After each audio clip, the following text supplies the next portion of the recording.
Hello, Cleveland. Welcome to the Dogland Podcast. I am your host, Anthony Joki. No, I promise that's not a ghost you hear.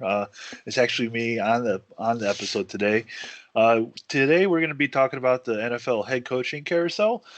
We've been wanting to talk about this for a little bit and kind of go around the NFL here and look at all the different head coaching changes. We finally had an opportunity to sit down and talk about these. And of course, I can't do this alone. I have my co-host Jack McCurry alongside with me. Jack, man,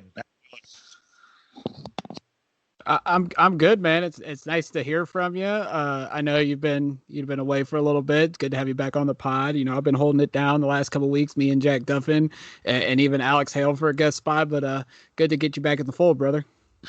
yeah, you guys have been doing one heck of a job holding the fort down while I've been away here.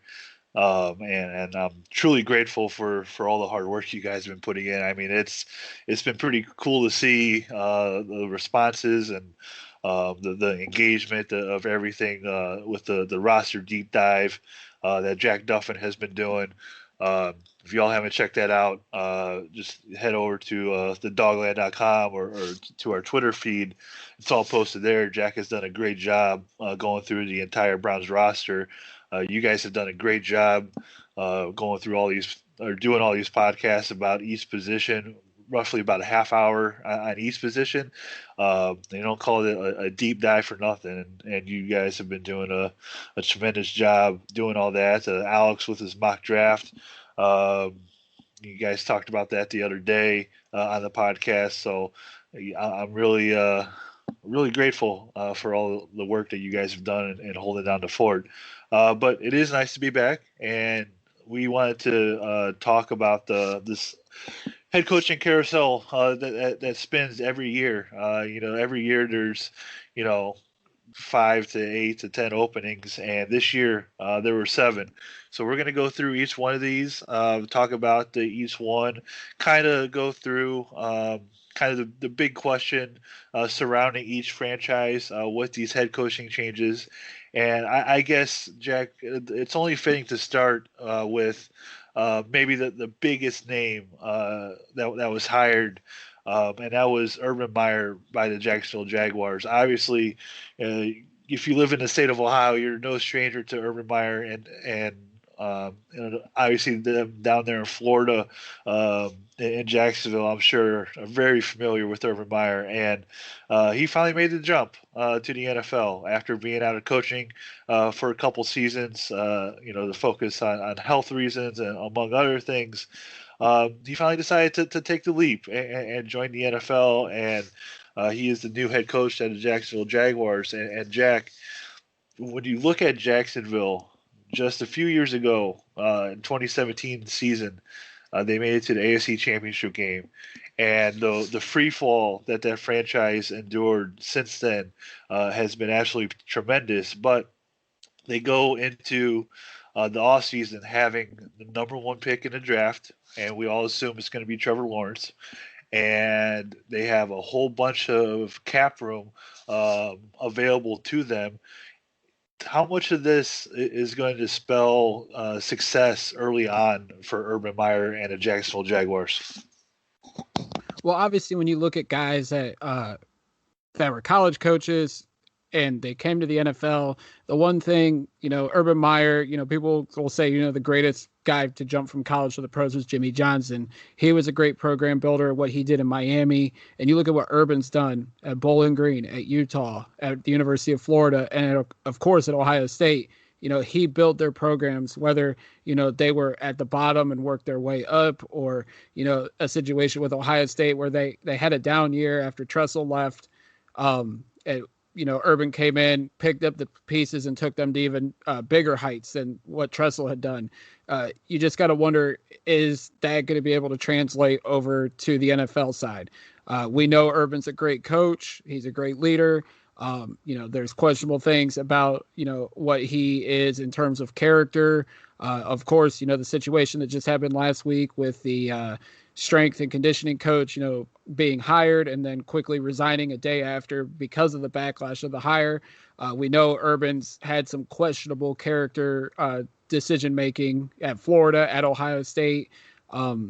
So I think that's going to be the biggest thing. If he puts the right people around him and he can, keep everybody on, the right ship, then I think he has a chance to be a successful head coach in the National Football League. But if he's going to bring in guys with questionable character concerns and, doesn't reprimand them if, they slip up, if they make mistakes, and, the backlash is going to come towards Urban Meyer. And it'll be justified because you look at the situations in Florida and at Ohio State, he did wrong and really wasn't punished severely for that, being the leader. So how's that going to articulate in the NFL? Only time will tell.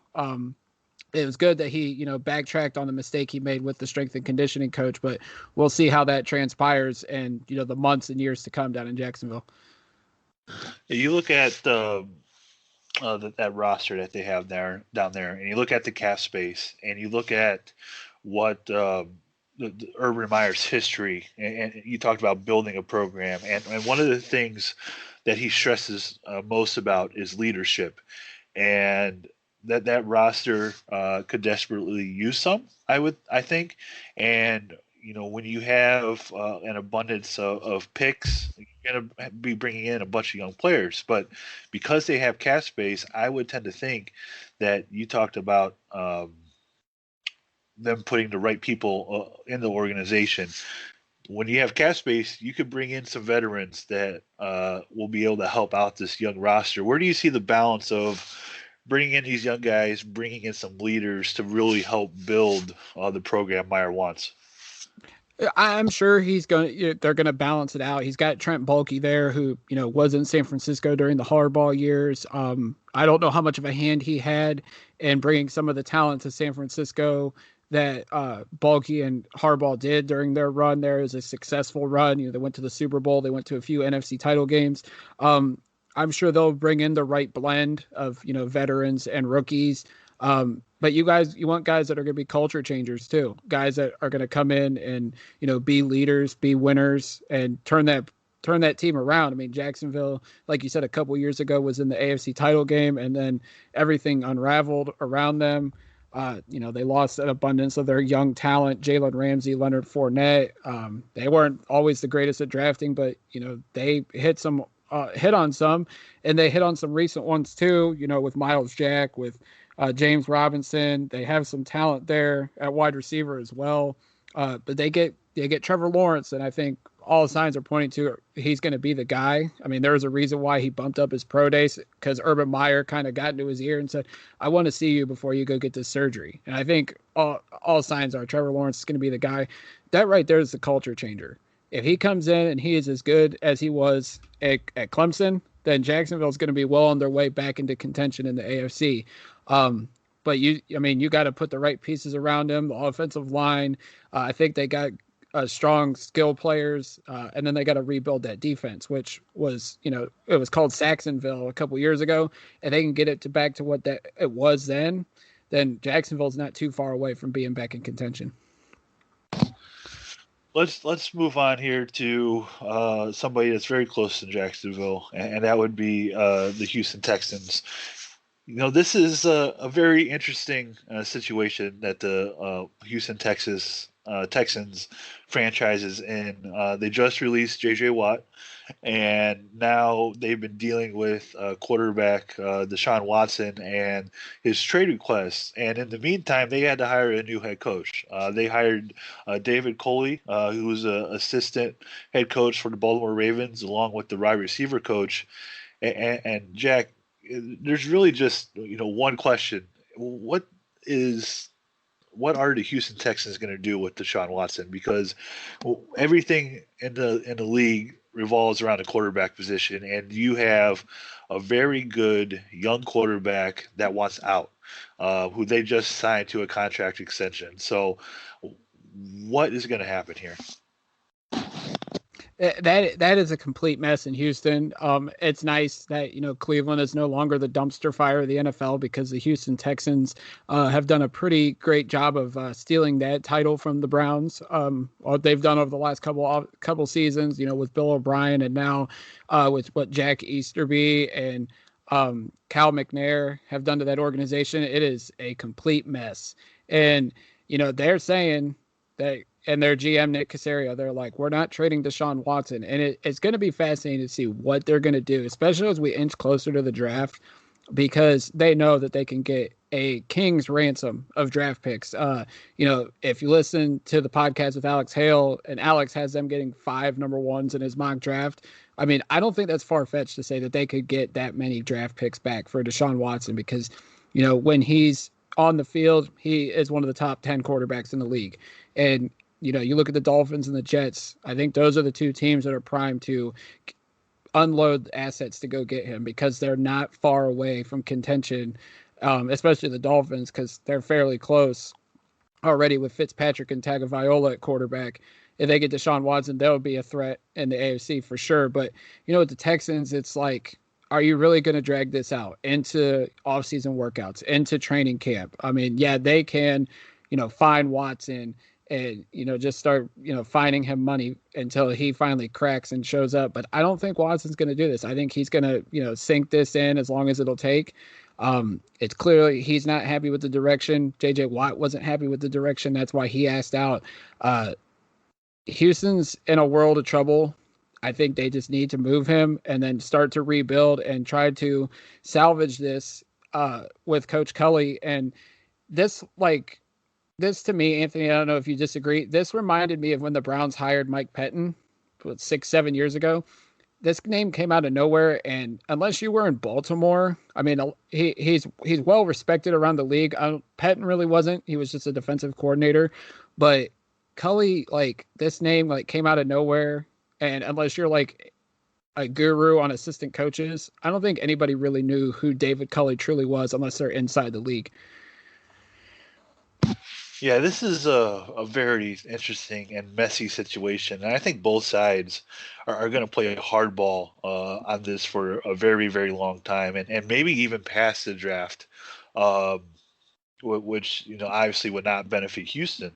But, I could almost see a situation, Jack, where maybe the league could get involved on this because, if both sides are going to sit here and play hardball for the foreseeable future, I don't think there's any way that the league can let one of its top young players, especially a young quarterback, be sitting out and even contemplating retirement because, look, he's signed for the next 4 seasons, and from there, the Texans can franchise tag him continuously for a couple more seasons after his contract runs out. So, look, they could sit there and play hardball for a very long time if they wanted to. And, it could force Deshaun Watson to say, I ain't going to play.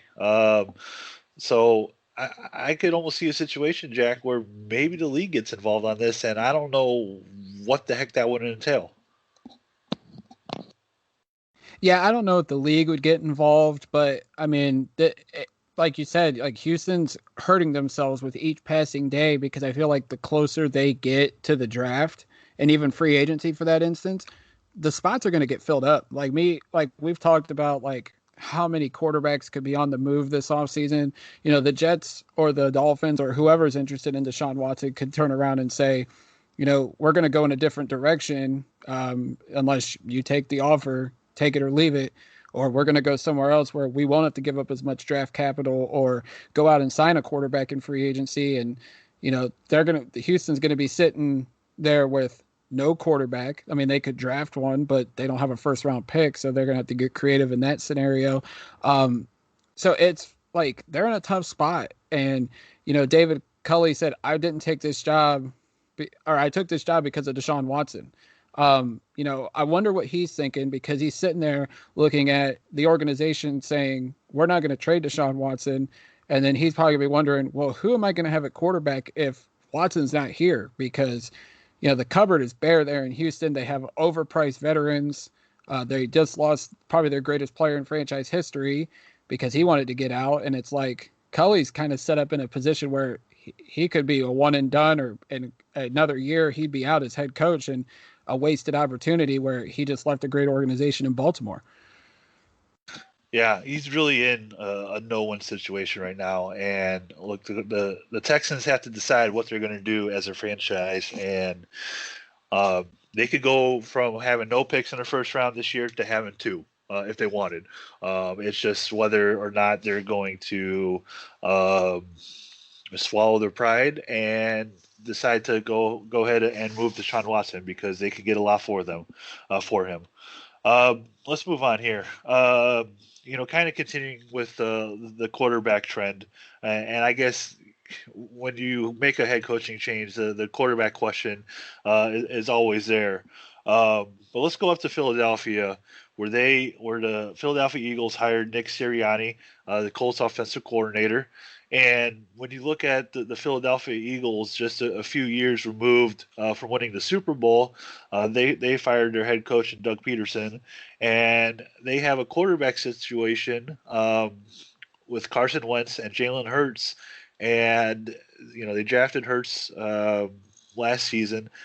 Carson Wentz didn't really perform well. They kind of you know played both at times, and it goes back to that old adage: if you have two quarterbacks, you don't have any, and the Eagles have obviously a decision looming on what they need to do, especially with the draft coming up. Do they feel one of these guys is the right guy to move forward with? Do they feel none of these guys are the right guys to move forward with? What can they get for somebody like Carson Wentz? Um, what do you feel, Nick Sirianni, the Eagles, and this quarterback situation that they have? How is this going to shake out for Philly? First of all, like I don't know if you remember, Anthony, a couple of years ago, the Browns hired Nick Sirianni, and we were all kind of like, "What do they see in this?" And like he had the offensive background, but like wasn't well known. And I feel like that's how Eagles fans felt about the hire too.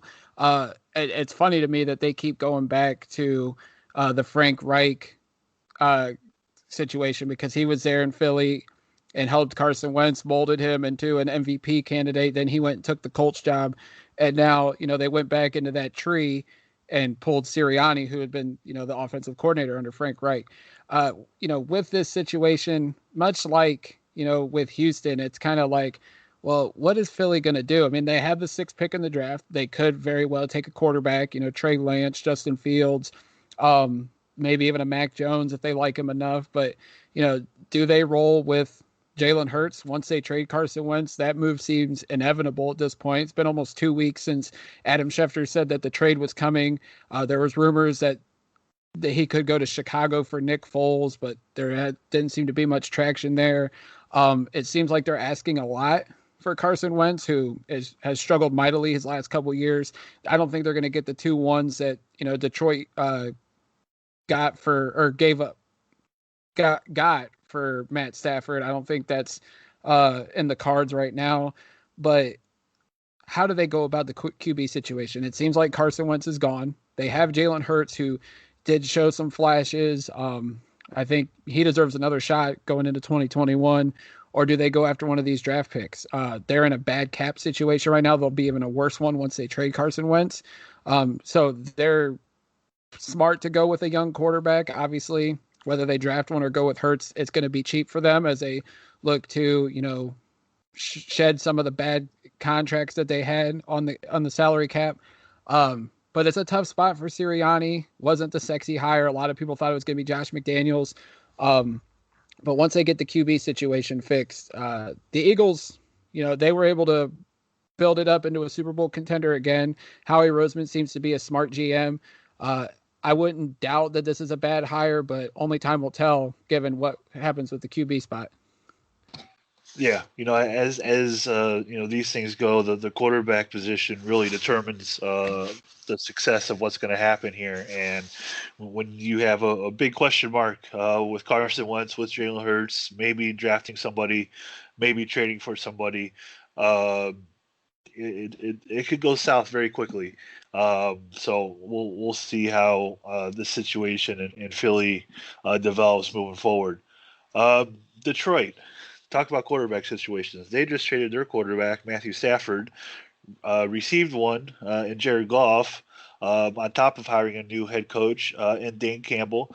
He's former interim coach for the Miami Dolphins about 6 or 7 years ago, and last season he spent time with the Saints as their assistant head coach and tight ends coach. Um, the Detroit Lions, like the Browns, have not been in the playoffs for a long time, and it's been a long time since they've had a playoff win. Um, what do you feel Dan Campbell needs to do to break that drought, uh, especially with a new quarterback in Jared Goff? What direction does this Lions franchise need to head in? Well, hopefully they're not going to literally bite anybody's kneecaps the way Campbell talked about it in his introductory press conference. That was one of the most bizarre press conferences I've seen out of a head coach. We all know about his fiery personality, his high level of energy as a coach. When he was the Dolphins coach, he brought that same energy and same level of passion when he was the interim coach. My thing with him, he's never been a coordinator. So, I mean, but that doesn't really determine whether or not you're going to be a good head coach. He's always mentioned in the coaching, carousel rumors every year that, coaching changes happen. He was even floated around as a potential spot for potential coach for the Browns a couple years back. I don't even remember if they interviewed him or not, but it seems like people around the league like Dan Campbell, former player. He's been a long time assistant, so he brings something to the table in terms of leadership. He brought Anthony Lynn with him as offensive coordinator, which I think is a good hire because Lynn's well-respected coach around the league as well. Of course, he just got done with the Chargers. But the thing with Detroit, it's been a long time since they won a playoff game. It's been about, I think, 5-6 years since they were last in the playoffs. The Browns just broke their playoff drought. Now you got to wonder when Detroit's going to do the same. They've never been to the Super Bowl, much like the Browns. How do they handle Jared Goff? I wouldn't rule them out as a potential team that drafts a quarterback high this year because, if Jared Goff, they got an extra draft pick to get his services. Campbell did say he's in the future plans. How long is that future plan going to be with him? Only time will tell. But I think the thing with Detroit, it all starts at the top. And the organization's been a mess and how they've treated some of their star players. They did right by Stafford this time, but this is also the organization that forced Calvin Johnson and Barry Sanders into early retirement over the last couple decades. So I feel like, they have to figure out like what they're doing wrong and try to fix it. I think Campbell, the hire was a good one. We'll see if it turns into a great one. But I think it's more of they need to find better leadership and better ways of building a football team because they've had such Hall of Fame elite talent and have continued to waste it away. Yeah, it's pretty clear the Patricia experiment failed very quickly up there in Detroit, and I could totally see them getting maybe even flipping Jared Goff and getting some additional assets for him. In this upcoming draft, I could see a team maybe coming and looking at Jared Goff and deciding to pay the price to go and get him. Look, the Lions are in a very interesting spot. They play in a tough division. Anytime you have Aaron Rodgers in your division, it's not easy. They have the Bears there as well and the Vikings, both all three pretty good teams, and it's not a simple task to be at the bottom of the division and try to work yourself up to be in a place to make the playoffs, especially in a division like that. It was very difficult for the Browns to do that, and they managed to make that happen this last season, obviously. So the Lions have a lot of work to do, and hopefully Dan Campbell and crew can maybe change the culture of that franchise. It took the Browns to having to change their culture for good things to happen, and I think it's pretty obvious that Detroit needs the same thing to happen.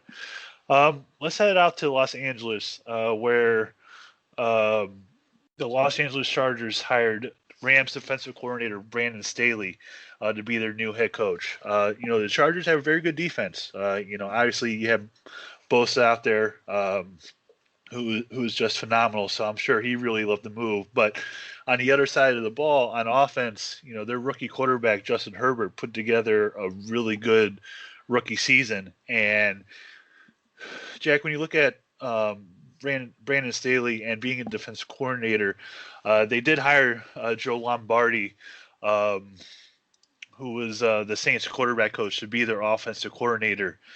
How can a defensive-minded head coach and Joe Staley, obviously they brought in a big name, guy who's worked with Drew Brees here in Joe Lombardi to help lead the offense, but how can a defensive-minded head coach help Justin Herbert, who had a great rookie season, continue to build upon the success he had for the Chargers? Well, I think he did, hiring Lombardi, like you said, to be the QB coach, or to be the offensive coordinator, Lombardi, working with Drew Brees, and not only Drew Brees, but, Teddy Bridgewater, Jameis Winston. Like, he's worked with some pretty good quarterbacks during his time in New Orleans. Even got something out of Taysom Hill, who's, the Swiss Army knife for that Saints offense. But, Staley, like, this was kind of one of those shocking hires because the buzz before the hire was that they were going to hire Brian Daboll, the offensive coordinator in Buffalo, who did a tremendous job with Josh Allen the last couple of seasons up in Buffalo. But they went with Staley, who I guess, really killed it in his interviews and obviously impressed the Chargers organization to do so. Herbert had a really good year, and I feel like, the talent is definitely there for him to develop into a pretty good quarterback in this league as long as they continue to build around him. Like you said, they already got a defense set in place, a pretty good one with Bosa. If they bring back Melvin Ingram, they got Derwin James. They have some other pieces there on defense, but it's all about the continued development and growth of Justin Herbert. To hire a good offensive mind there to help coach up Herbert, I think, and maybe get some more of that untapped potential out of Herbert. The Chargers could be on the rise, but this was definitely a shocking hire because within 24 hours, it went from Daboll's likely going to get the job to they hired Brandon Staley. It was definitely a shocking one, but it's going to be an interesting one for Los Angeles. Yeah, a way you could really help out a young quarterback is having a really good defense, and that's exactly what the Chargers have. I can certainly see success continuing for Justin Herbert. His rookie season was absolutely phenomenal. Having a guy like Joe Lombardi, who's worked with Drew Brees and others, is certainly going to benefit Herbert. So I certainly see good things coming for the Chargers' future. Maybe they won't be the second fiddle in Los Angeles for long to the Rams. All right, let's head back out east here and talk about Atlanta. They hired Arthur Smith, the offensive coordinator for the Tennessee Titans. And, Jack, when you look at this roster for the Atlanta Falcons, it's getting up there in age. They have a lot of older players. They have an older quarterback in Matt Ryan. Where do you think this Falcons franchise goes from here? Do they do a full teardown? Or they just try to do some simple retooling and try to make it back to the Super Bowl? I've thought about this because this was also another interesting hire for Atlanta and hiring Smith. But, you look, they're already in cap hell. They're looking right now at approximately $40 million in negative salary cap going into this year. They can't move Matt Ryan because he's on I think his new extension just kicked in. He's going to be tough to move for the next, season or two. So I think they do kind of a retool because they have pieces in place with Julio Jones, with Calvin Ridley. They have a young offensive line. They're going to have to move some guys. Alex Mack's probably the biggest name that'll probably get moved this offseason. They have some pieces on defense, but I think it's more of a retooling. I think, they very well could, draft a quarterback with the third pick in the draft. I think it's the third or fourth pick. And then, in a year or two, move Matt Ryan and go with the young guy, which wouldn't hurt the young guy's development to sit behind Matt Ryan, a former league MVP. But yeah, I think they retool. I think, they look to, build on the offensive line, find a running back. And I think, Smith brings the offense that worked in Tennessee. I don't know if you're not going to find another Derrick Henry potentially. Maybe they try to get Najee Harris in the early second or late first round. And, build that offense around him and whoever's at quarterback. It worked in Tennessee. I think, everybody talks about how Derrick Henry was so dominant, but you got to realize Ryan Tannehill, he took a step forward in his career after many thought he was done after his run in Miami, but he came to Tennessee and revitalized his game, and now is one of the, underrated quarterbacks of the league. So whoever, Smith thinks is the QB of the future for Atlanta, if the formula works in Atlanta the way it works in Tennessee, they'll be back in contention within the next few years. Yeah, that's a certainly an interesting situation that they have down there in Atlanta. Especially with the quarterback situation, and you have an aging quarterback in Matt Ryan. You talked about the contract; it'd be very difficult to move him. What did they draft a guy who sits for a couple years, like you mentioned? I'm very curious to see what they do. Ever since they were up 28-3 in the Super Bowl, it's been all downhill ever since then, and it's been a tough thing to watch. Like, they found ways to lose the games I didn't think you could lose games, and we root for the Browns. So they've done a tremendous job at finding ways to lose football games over the last few seasons, and hopefully that pain can stop down there for them. For those fans watching those games, because some of those losses were just absolutely brutal, and hopefully a guy like Arthur Smith can come in and correct all that and help turn that ship around down there in Atlanta. All right, we have one more stop on our head coaching list, and that is going up to New York and talking about the New York Jets. They hired Robert Saleh from the San Francisco 49ers. He's the defensive coordinator, and they have the number 2 pick in the draft, along with a very young quarterback in Sam Darnold. Jack, having a defensive-minded head coach, they have a lot of questions on the offensive side. What do they do with Sam Darnold and that number 2 pick? Do they try to move Sam Darnold, acquire additional assets? Do they stick with Sam and maybe protect him with that number 2 pick with an offensive lineman? Where do you see this Jets franchise going, who has just have not been able to get it together the last few seasons and beyond? Yeah, I think, first of all, I think this was the best, the best coaching hire of all the ones. Urban Meyer was obviously like the sexiest one in terms of, name and recognition, but I think Robert Saleh was the best hire out of all the teams. When it comes to the Sam Darnold situation, like, I still think he's got a chance to be a solid quarterback. I think, the Adam Gase experience, the lack of skill players around him, and of course the offensive line, which was improving, I don't think we've been able to see, Darnold's full potential, and I think his development was stunted being with the New York Jets. If in an ideal world, I think, he gets to stick there, given an opportunity with Robert Saleh and, of course, Mike LaFleur, who is the offensive coordinator there. It's Packers head coach Matt LaFleur's brother. I feel like that would be the best thing. Maybe trade the number 2 pick, for additional picks and be able to continue to build around Darnold.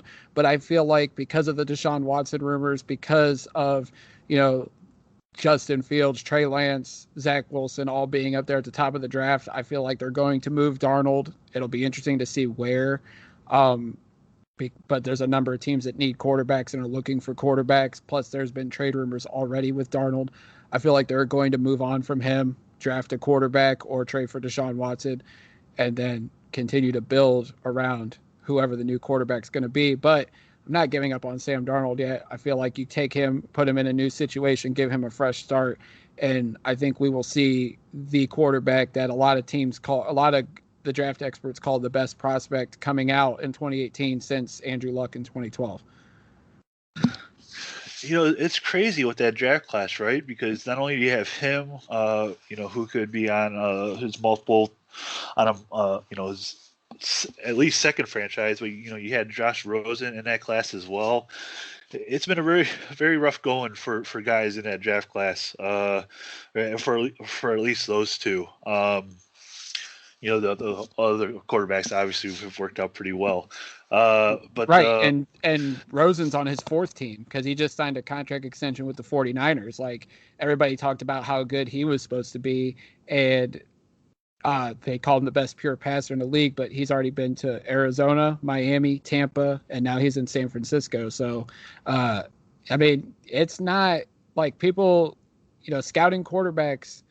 It's not, you can look at the talent all they want, but I think fit and scheme plays just as much into that as the talent. And I'm very glad to say that I was wrong, because I thought that Rosen was the best guy, and I am terrible at picking quarterbacks, so I'm glad that I did. The Browns went in a different direction. Nobody's perfect at it, regardless of what anybody will tell you.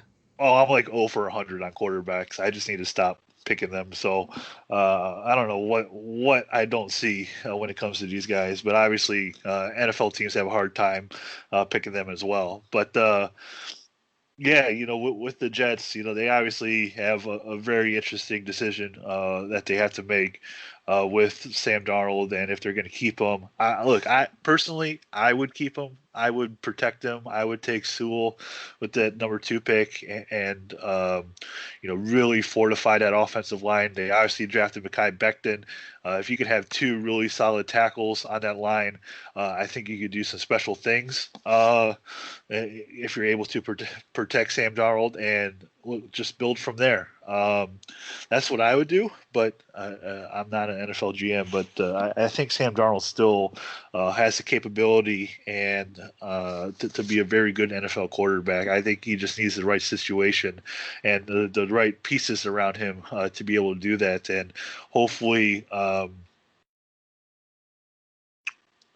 that Robert Saleh, the defense, rebuild that defense and help get things back to some pretty good play out there in New York or New Jersey, technically.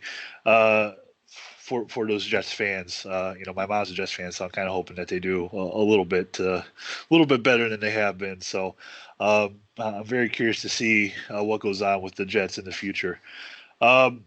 Jack, I guess as we kind of wrap up here, I just had one more question to, when you look at all these head coaches that were hired this offseason, and you look at all these different situations, which situation do you see has the potential to maybe turn out like the Browns and Kevin Stefanski did last year, where you hire a guy, he comes in, completely changes the culture, retools the team, and takes them from a poor season to the playoffs. Which situation, and he did all that as a rookie head coach. So which of these future rookie head coaches that was hired this offseason, where do you see that potential at?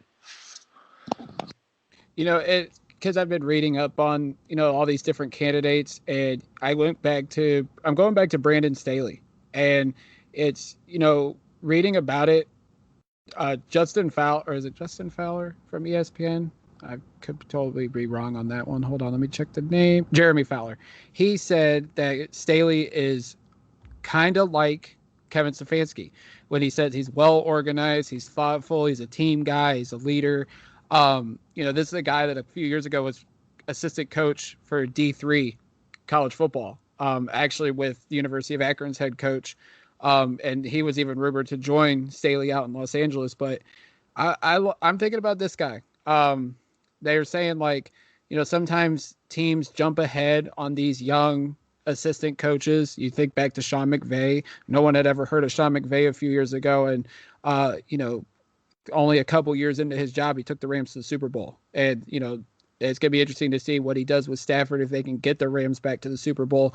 But I like the Staley hire. The more I read about him, people are always looking at, well, this guy was only a coordinator for a year. Uh, he's never really had experience calling plays, but I feel like if he's a good leader and he's thoughtful and he's well organized, much like much like they said about Stefanski, plus you already have a young up and coming quarterback in Justin Herbert. This Staley hire might turned a lot of heads, but it could pay off, especially with what's already there in Los Angeles. Yeah, I think there's certainly a good formula there in LA. You know, we talked about it. They have a good defense. They had a very good young quarterback who had a great rookie season. There's things that are certainly there for Brandon Staley to have success, and I think when you look at all these different situations, the Chargers is probably the best one to. I agree with you. I think that they're the best one to maybe emulate the Browns and Kevin Stefanski and what happened last season. I don't know if they could make the push all the way to the playoffs, but I think that they could certainly see a turnaround from last season. And how things ended there with the Chargers and Anthony Lynn. But Jack, as we get on out of here, it was great to kind of finally be back on a podcast. Like I said earlier, you guys have been holding down the fort. If you want to plug everything, we kind of talked about the roster deep dive, but if you want to plug kind of everything that's been going on, with the podcast and the website, go right ahead.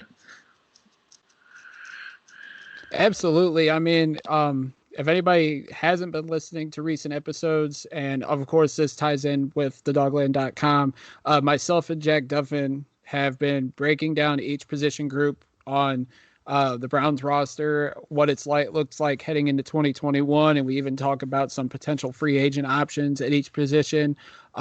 Jack has wrote an article for each one, breaking down each position spot or each spot on the roster for what he thinks that position group will hold. He did a fantastic job. You go check that out at thedogland.com. It's on our Twitter feed. Go back and listen to all the episodes in the archive. He's also done some mock contract extensions for Baker Mayfield, Nick Chubb, Wyatt Teller. Denzel Ward dropped on Tuesday, so definitely go check that one out. It's the latest one. He also did an article going over every potential contract restructuring option. Jack's pumping out some fantastic work, and I know a lot of people give him some slack sometimes because, he's from another country. He doesn't know enough about American football, but Jack does. He's smart. He's educated. He's learned, and he reads up and studies up a lot on this. So definitely go check out his work. It's fantastic. We also have Alex Hale, who's our draft guy over at thedogland.com. Last week, he dropped his big board and his first mock draft. He's going to pump out a couple before we get to draft day in late April. So definitely go check that out as well at thedogland.com. And go back and listen to the archive. Did an episode with him on Tuesday. So definitely want to go check that out as well. We have a great team here at the Dogland, and hopefully, there's tons of Brown sites, but hopefully you're all checking our stuff out. We try to put out the best content possible, and we hope you all enjoy it and appreciate it. Yeah, we really do. Like you said, there are a lot of Brown sites out there, and they all do tremendous work. And we just, here at the Dogland, we want to try and put out the best content that we can. We hope you guys read it. We hope you guys enjoy it. We hope you guys listen to it. We obviously love the Browns a lot, and that's why we love this podcast. We love doing this podcast. We love writing. We love talking all things Browns and beyond with football. And we just we like to have a good time. I don't think we take ourselves too seriously, Jack. If we did, we probably wouldn't have made it as far as we have. Doing this podcast and doing the website. So we're truly appreciative of everybody who listens to us, everybody who reads us, everybody who shares stuff, shares our stuff, and we're just very grateful. And it's just a great fan base to be a part of, and it's great talking to all you. And like I said, we truly appreciate it. Be sure to follow Jack on Twitter at Jack McCurry08. Be sure to give me a follow at Anthony Joki, Joki. Be sure to give the Dogland a follow at the Dogland on Twitter and on Facebook. And remember, most importantly, as we get on out of here, go Browns.